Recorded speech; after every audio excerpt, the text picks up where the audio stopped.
Dan and I were talking about dimensions yesterday. Yes. We got into a very heated, long, drawn-out discussion about dimensions. It was very interesting, and we put together a lot of theories. I personally believe, based off of a lot of the information we were watching, that wormholes or black holes possibly lead to different dimensions rather than just destroying matter. Because there's a lot of evidence for that. And if we live in the third dimension, there are 10. I thought there were 11, though. I thought there were 11. There's other videos that bring up that there are 11. The one we watched. What would the 11th dimension be? Because 10 is all infinite possibilities. 10 is infinite possibilities, infinite universes. Yeah. I don't know how you go beyond that. I guess all of that would be, so all those possible universes would be contained within one point, and then there'd be another point of infinite universes. There would have to be a split, right? 11 would have to be a split, right? Point, split, and combined, fold, yeah.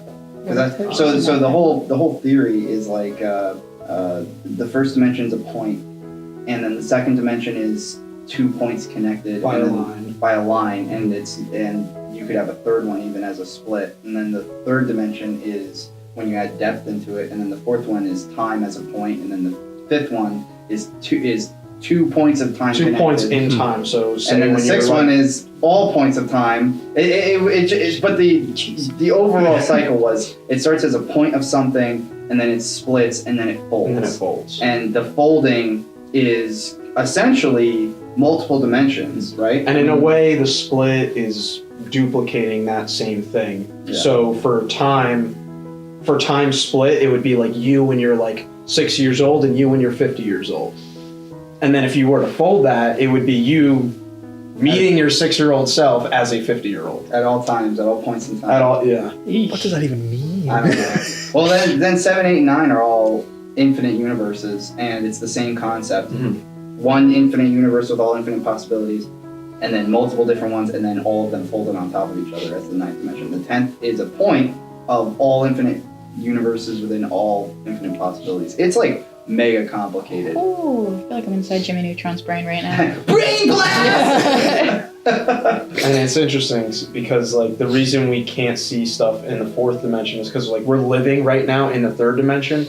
So if we were to see something in the 4th dimension, it would be like perceiving it would be something like moving and shape-shifting. Even if it was not in its own dimension, it might be still. It might be like that light up rock there. But in the 4th dimension, that light up rock might be like just kind of morphing in front of you, if you could actually perceive it. It sounds like what they described the machine elves as looking like, where they're constantly changing shapes and colors and kaleidoscopic imagery. It's insane. So that there's a lot that goes into those interdimensional talks. Well, have you guys seen the movie Interstellar with Matthew McConaughey? My favorite movie. Matthew McConaughey. Well, good old Matthew. It's not about being cool. Just love all those, what is it, the Lincoln commercials with him? It's about the feeling of the ride. How did you like Interstellar, Caitlin? Very interesting. I was starting to pick up on what you guys were saying with like points and lines and folds, because I started to think about that movie when I'm pretty sure there was a time fold when he goes into like the wormhole or whatever. And then when he can see his past self, like, but not really see himself, he's just seeing through. It's like a third eye in a way. It's so cool. And he's like affecting the things from the past. And then when he makes contact with them while they're on the ship, he appears as what you were just saying, just like kind of a morphing ball just there, and they could see it, but they can't like really see him. It was so cool, but he was still kind of tangible. So yeah, that when he's like reaching out in that, and his hand is like he's touching it, and it's all like morphed. I guess in that brief section of time, he was able to see something in the 4th dimension because he was traveling through, like you said, that the wormhole or whatever. Now that you mention it, 2001: A Space Odyssey ends in a very similar fashion. Because yes, it does. Because the guy, he gets trapped in that room, and he essentially watches his entire lifespan over the course of 5 minutes or so, and then he dies, and then he's reborn again. So that could also be very similar, where he's trapped in some kind of dimensional rift. Like what Caitlin said with the third eye, he's watching himself. I haven't seen the movie in quite some time, but I remember he sees like a baby, and then he sees like the old man, and he thinks that's himself. Is that what you're saying? He doesn't. Oh, he Or he 2001 knows. Space. Yeah, He doesn't see a baby. The baby comes at the very end Okay. when he like transforms into his the next evolutionary state, That's and then right. the baby's looking over the Earth. He's like, I don't know, probably the 30s or 40s, and he gets into that room, and then he, over the course of 5 minutes, it's him walking around the room and looking at different perceptions and seeing himself, and then the past. Once the perception kind of switches to the other older version of himself, the past one just disappears. Okay. And it's all within a span of like a few minutes, probably 5 minutes, where he's just walking around, he's eating, he's in his bed, like stuff like that. So that could also be like kind of like a time fold in and of itself, where time is just passing like that. There's a lot of speculative theories on those movies, those types of movies. They're wacky. I think Hollywood's just preparing us for something eventually down the line when we're all going to be freaking out.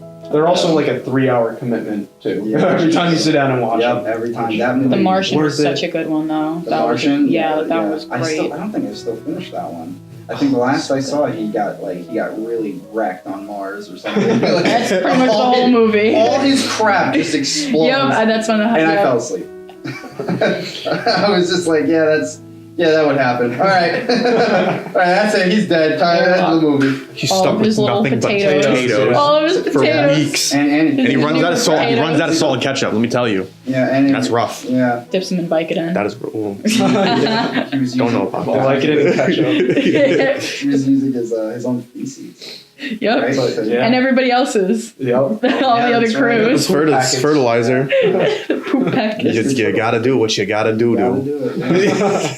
Yeah. I'm sorry. That's how society started, I guess. Just us taking dumps in the dirt and saying, "Oh, I hope this works. I hope I won't starve this winter." That's how society started. That's pretty That much was how it started, it. right? Yeah, Pretty right. much it. While dinosaurs were running around, we were like, "Yeah, that makes Nixon sense." on the back of that one. I'm good with history.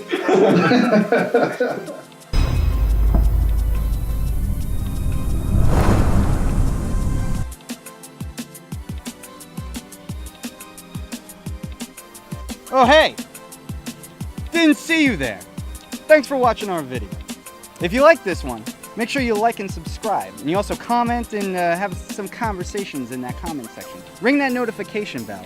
And don't forget to support us on Patreon, Instagram, Snapchat, Twitter, and all the other stuff. Thanks once again.